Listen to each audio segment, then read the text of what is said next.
Hello दोस्तों। आपका अपना यूट्यूब चैनल जौहर क्लासेस पर आप सभी का स्वागत है। हो चुका आगाज, अभी की युग बदलने की तैयारी है, जीत इसी की होगी जिसका संघर्ष है जारी। आओ मैदान में करते हैं पेपर की खोपड़ी में सेद। राजस्थान के अति महत्वपूर्ण एमसीक्यू के साथ सभी प्रतियोगिता परीक्षाओं को मद्देनजर रखते हुए ये सेक्शन में लेके आया हूँ आपके सामने। राजस्थान का भूगोल जो भाग 2 रहेगा। हमारा कल एक भाग हो चुका था, जिसको आप वहाँ प्ले लिस्ट में जाके आप देख सकते हो। मैंने प्ले लिस्ट में डाल रखी है, सब सेव करके। भाग फर्स्ट को भी देख के फर्स्ट को सेकंड को देखोगे तब पता चलेगा कि हाँ किस प्रकार से क्लास को ली गई है, और आपको समझ में भी आएगा। सभी परीक्षाओं को हम अभी ध्यान में रखेंगे। बीएसटी से अभी वैसे भी आगामी भर्ती है, वैसे भी आने वाली है, बहुत भर्तियाँ निकलेगी। सरकार नहीं है तो भर्ती वैसे भी निकालेगी, रेट भी निकालेगी। बीएसटी जो हमेशा निकलती है वैसे भी निकलेगी। पशु परीक्षण की भी भर्ती है, और उसके लिए भी वैसे भी ये क्लास है जिसमें इसके ऊपर शेड्यूल नहीं लगाया तो कोई बात नहीं, लेकिन ये प्रश्न तो वैसे आएंगे। राजस्थान भूगोल तो हर जगह आता है, इसलिए ये भी आएगा।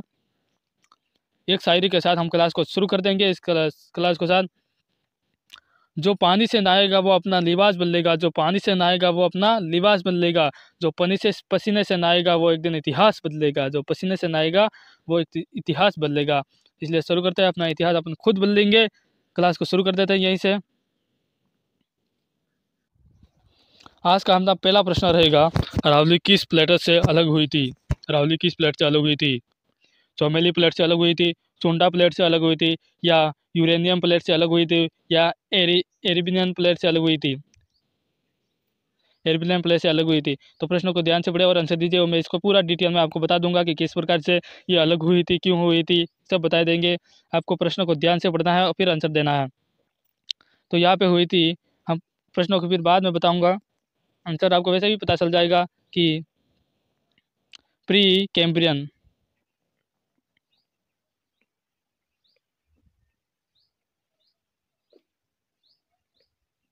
प्री कैम्ब्रियन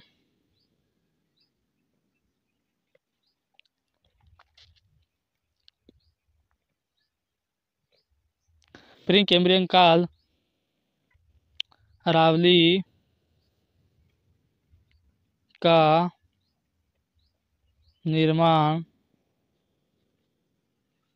हुआ। तो किस प्रकार से हुआ?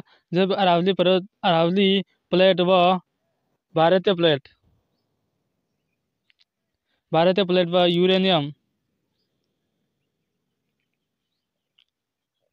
यूरेशियन भारतीय प्लेट व यूरेशियन प्लेट एक दूसरे से अलग हुई, उस प्रकार से अरावली का निर्माण हुआ। अरावली किस प्रकार से अलग हुई थी? भारतीय प्लेट व यूरेनियम प्लेट एक दूसरे से मतलब अभिसरण हुआ था। उस अभिसरण से जो भी इसमें से लावा निकला था, उससे अरावली पर्वतमाला बनी है, और ये सबसे प्राचीन पर्वतमाला है। अरावली सबसे प्राचीन पर्वतमाला, ये भी आपको ध्यान रखना है, क्योंकि प्रश्न पूछा जाता है, अधिकतर भूगोल में वो पूछा जाता है कि राजस्थान में सबसे प्राचीन पर्वतमाला कौन सी है, तो फिर अरावली पर्वतमाला सबसे प्राचीन पर्वतमाला है। प्रश्न नंबर 2, प्रश्न नंबर 2 को पढ़िए।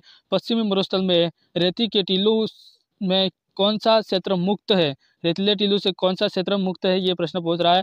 तो क्या यहाँ पे 28.5% मुक्त है, या 41.5% मुक्त है, 18.6% मुक्त है, या इनमें से कोई नहीं? तो यह देने की कोशिश करिए, मैं पूरा डिटेल में आपको बता दूंगा कि किस प्रकार से ये मुक्त है, और ये जिसमें रहती है वो पूरा हम डिटेल में बता दूंगा। एक बार एक सर्कस के साथ आपको मैं बता दूंगा कि किस प्रकार से ये पूरा सिस्टम है। तो यहाँ पे हो जाएगा बालोतरा।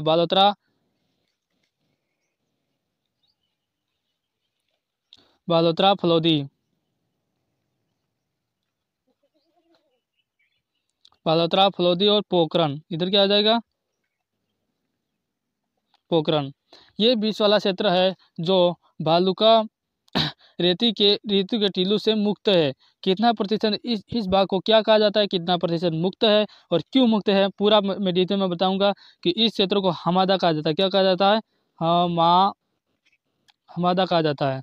हमेशा याद रखना है, ये प्रश्न आया हुआ है कि हमादा किसे कहा जाता है।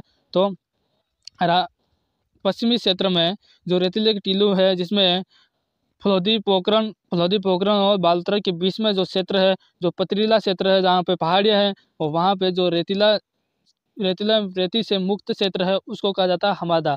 इसलिए ध्यान रखना। और कितना प्रतिशत है? 41.5% ऐसा क्षेत्र है जिसमें रेतीला नहीं है। और रेती युक्त कौन कितना प्रतिशत है? युक्त प्रदेश कितना है? 58.5% है जिसमें रेतीली प्रदेश है।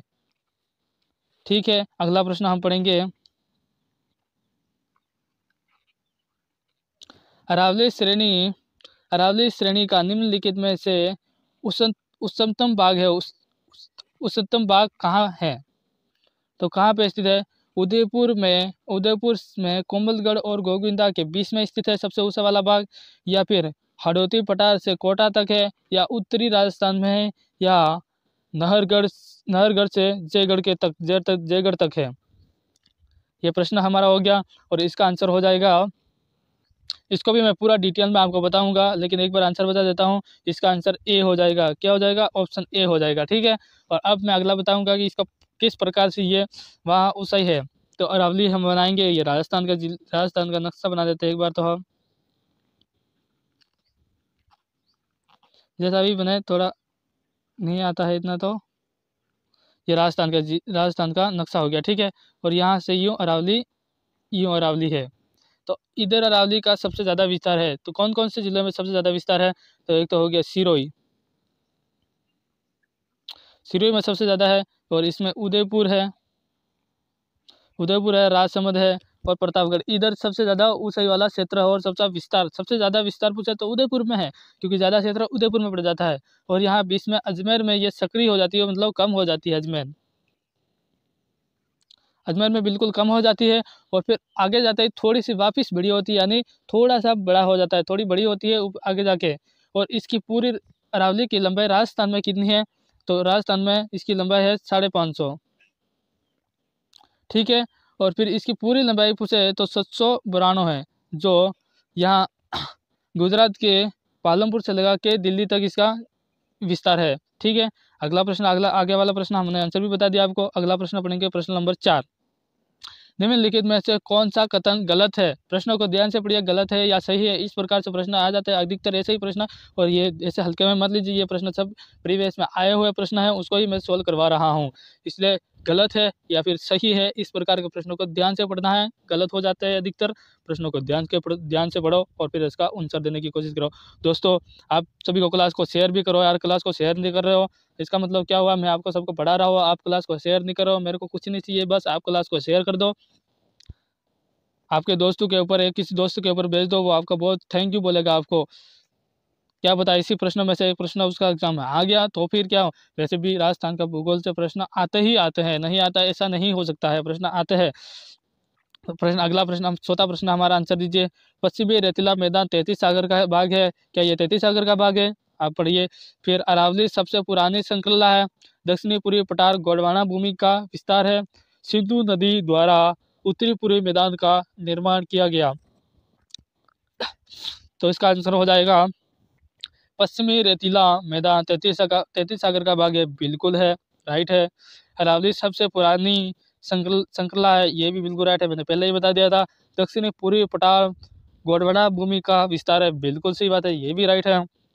सिंधु नदी द्वारा उत्तरी पूर्वी मैदान का निर्माण किया गया, ये बात गलत है, ऐसा नहीं है, ये भी गोंडवाना लैंड का ही हिस्सा है। किसका है? गोंडवाना लैंड का ही हिस्सा है। इसका ऑप्शन हमारा डी इज राइट आंसर हो जाएगा। प्रश्न नंबर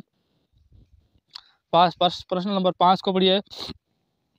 अरावली श्रेणी में निम्नलिखित में से कौन सी सर्वोत्तम पर्वत चोटी है? सबसे ऊंची चोटी, इसमें से सबसे ऊंची चोटी कौन सी है? ये तो आपको पता ही होगा कि सबसे ऊंची कौन सी है। राजस्थान में सबसे ऊंची माउंट आबू है, और माउंट आबू के बाद सेकंड नंबर पर कौन सी है? शेर। तो शेर की ऊंचाई कितनी है? तो शेर की ऊंचाई हो जाएगी 1597। ये भी याद रखना है, और हमारा B option is right answer. B option is right answer हो जाएगा। अगला प्रश्न, प्रश्न नंबर 5 हो गया था। इससे मालखेत की पहाड़ियाँ अवस्थित है। मालखेत की पहाड़ियाँ कहाँ पे अवस्थित है? तो मालखेत की पहाड़ियाँ कहाँ पे अवस्थित है बोल रहा है। तो मालखेत की पहाड़ी स्थित है सीकर में स्थित है। यह तो सीधा प्रश्न है, इसलिए इसका कोई ज़्यादा डिटेल में बताने जैसा कोई है नहीं, तो मैं बता देता हूँ ये सीकर में स्थित है। तो ऑप्शन हमारा डी इज राइट आंसर हो जाएगा। अगला प्रश्न,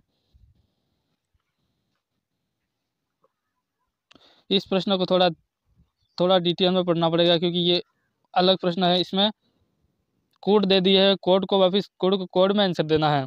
निम्नलिखित अरावली पर्वत शिखर है, इन शिखरों को ऊंचाई के अनुसार घटते क्रम में क्रमबद्ध कीजिए। घटते क्रम में क्रमबद्ध करना है कि सबसे ऊंचा कौन सा है, इसके बाद कौन सा है, इसके बाद कौन सा है, इस प्रकार से इसको पूरा आंसर देना है। तो इसमें सबसे ऊंचा कौन सा है, गुरु शिखर स्थित है, तो 1 नंबर हो जाएगा। इसके बाद कौन सा है, शेर है, तो स्यार हो जाएगा, यानी 1 स्यार। और इसके बाद कौन सा है, 1 और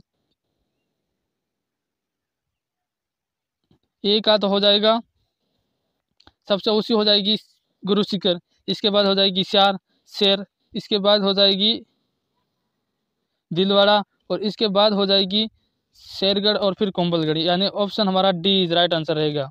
क्या रहेगा, डी इज राइट आंसर।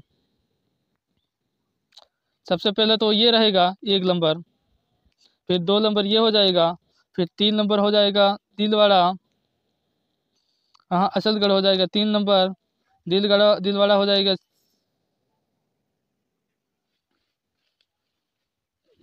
1 1 5, नहीं नहीं नहीं ऐसा नहीं है, हाँ नहीं 2 1 4, इसके बाद हो जाएगी 5 नंबर, फिर हाँ राइट है, तो यह हो जाएगी ये 3 नंबर, ये 4 नंबर और ये 5 नंबर, इस प्रकार से हो जाएगी, राइट आंसर है। अगला प्रश्न, ये भी वैसा का वैसा प्रश्न है, ध्यान से पढ़ना पड़ेगा, इसको भी ऑप्शन वाला ही है।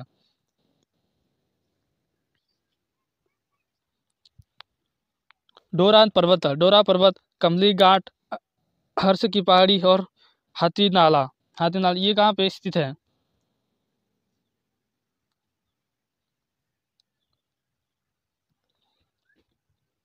कमली घाट राजसमंद में स्थित है, ठीक है। हर्ष पहाड़ी सीकर में स्थित है, ठीक है। हाथी नाला उदयपुर में स्थित है, ये भी ठीक है। और डोरा पर्वत जालौर में स्थित है, ये बात सही है, बिल्कुल राइट बात है। अब इसको मिला तो दिए, कोड निकालना पड़ेगा। सबसे पहले वाला डी, यानी 1 नंबर डी, यानी ऑप्शन हमारा 1 नंबर डी हो गया। 2 नंबर हमारा हो जाएगा राजसमंद, 2 नंबर राजसमंद, 3 राइट है। 3 का हो जाएगा सीकर, यानी 3 का हो जाएगा हर्ष पहाड़ी, कहाँ पे स्थित है हर्ष पहाड़ी, ये नहीं है, शहर का हो जाएगा ये, और 3 का हो जाएगा 1, 2 का हो जाएगा 3, और डोरा पर्वत option A is right answer है इसका तो, नहीं ऑप्शन ए नहीं, ऑप्शन बी राइट है। 1 का 3, हाँ 1 का 3 राइट बात है, 1 का 3 डोरा पर्वत, हाँ right right right right, option B is right answer हो जाएगा, B, option B right answer हो जाएगा। ठीक है, अगला प्रश्न, अरावली की दूसरी सबसे ऊंची चोटी है, दूसरी सबसे ऊंची चोटी कौन सी है अरावली की, तो अरावली की में तारागढ़ है, गुरु शिखर है, शेरगढ़ है या असलगढ़ है, तो सबसे ऊंची कौन सी है, देखो तारागढ़ तो हो जाएगी 873, ठीक है। और गुरु शिखर की हो जाएगी 1722, ठीक है। शेर की हो जाएगी 1597, ठीक है। और असलगढ़ की हो जाएगी 1380। तो अब इसमें सेकंड नंबर पे कौन सी है, सब सेकंड नंबर पे शेरगढ़ है, तो option A C right answer, यानी सी राइट आंसर, ठीक है। अगला प्रश्न,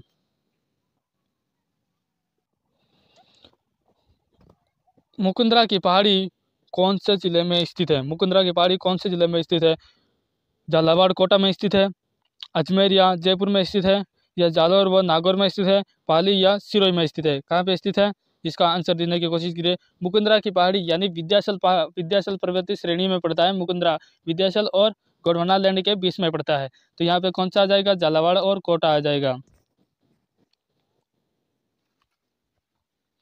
ठीक है। Option A right answer. अगला प्रश्न,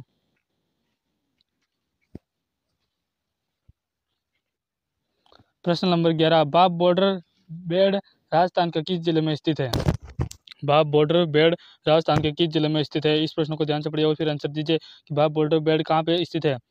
तो मैं इसका पूरा डिटेल बता देता हूँ कि बाप बॉर्डर कहाँ पे स्थित है। ये एक बाप गांव है, बाप बाप करके एक गांव है और यह फलोदी में स्थित है। कौन से? फलोदी,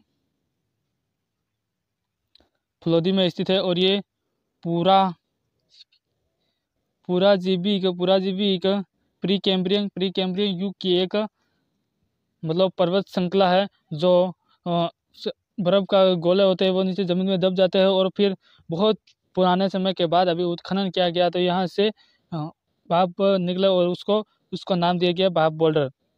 वहाँ से बहुत अवशेष मिले हैं इसलिए भाप बोल्डर। और ये पहले जैसलमेर में था लेकिन अब वर्तमान में फलोदी जिला होने के कारण ये फलोदी जिले में आ गया है। प्रश्न नंबर अगला, प्रश्न नंबर 12 को ध्यान से पढ़ना पड़ेगा क्योंकि इसमें भी कोड दे रखे हैं और कोड को जो हमेशा ध्यान से पढ़ के फिर आंसर देना है। ठीक है। तालिका 1 से भौगोलिक आकृति को तालिका बी भाग स्थान से सम्मिलित कीजिए तथा नीचे दिए गए कोडों के अनुसार आंसर दीजिए। निकाल के आंसर देना है। जयगढ़ कहाँ पे स्थित है, त्रिकूट पर्वत कहाँ स्थित है और उड़ीसा का पठार कहाँ है और रघुनाथगढ़ कहाँ पे स्थित है, इसको मिला के फिर आंसर देना है। ठीक है। फिर नीचे कोड को बाद में देख लेंगे, एक बार हम किसको मिला देते हैं। तो लसड़िया का पठार कहाँ पे स्थित है, राजसमंद में स्थित है। त्रिकूट पहाड़ी कहाँ पर स्थित है, त्रिकूट पहाड़ी पर जैसलमेर का किला बना हुआ है तो जैसलमेर में स्थित है।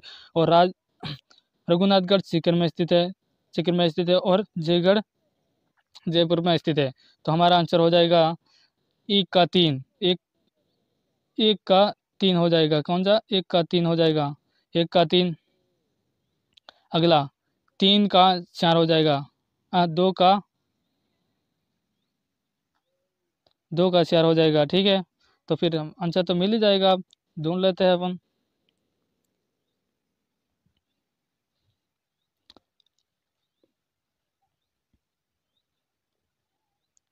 एक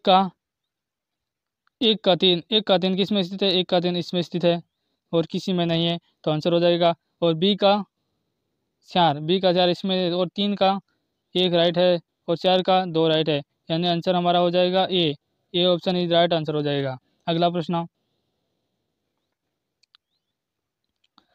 राजस्थान में बीड़ स्थान नाम है, बीड़ किस स्थली का नाम है, किसका नाम है बीड़। तो ये प्रश्न पूरा डिटेल में मैं बताऊंगा अभी आपको कि बीड़ क्या होती है, बीहड़ क्या होता है और बीहड़ बीहड़ किसका होता है, हम इसको यहाँ पे बता देता हूँ। बीहड़ क्या कहते हैं, तो बीहड़ होता है कोटा और करौली वाला क्षेत्र होता है जहाँ पे संबल नदी ना जहाँ पे बहती है, जहाँ दर्राएँ होती है, दर्राएँ बन जाती है और वहाँ पे डींग में कोटा और बुनी में अधिकतर संबल बीहड़ कहाँ होता है, कोटा में होता है क्योंकि संबल नदी कोटा इधर ही बहती है इसलिए वो तो बीहड़। और ये बीड़ बीड़ किसको कहते हैं, शेखावटी।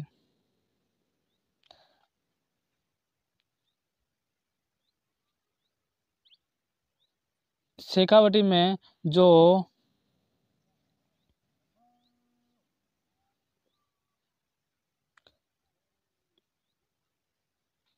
घास के मैदान होते हैं,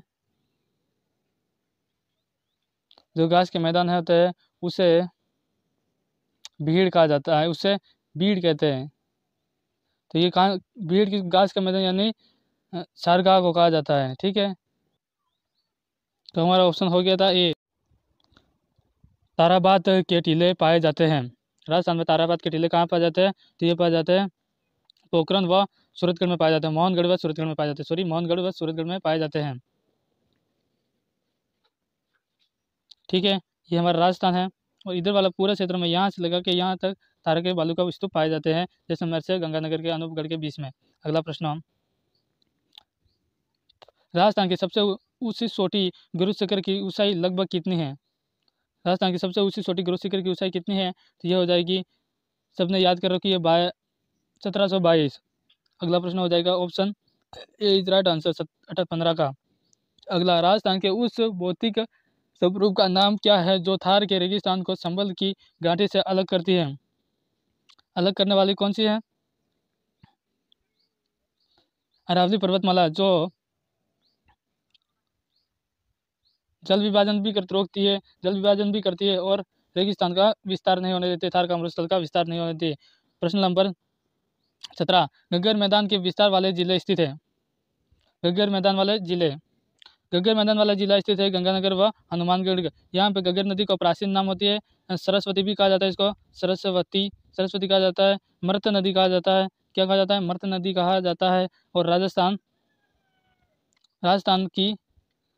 का शोक भी कहा जाता है, राजस्थान का शोक भी कहा जाता है। ठीक है, अगला प्रश्न।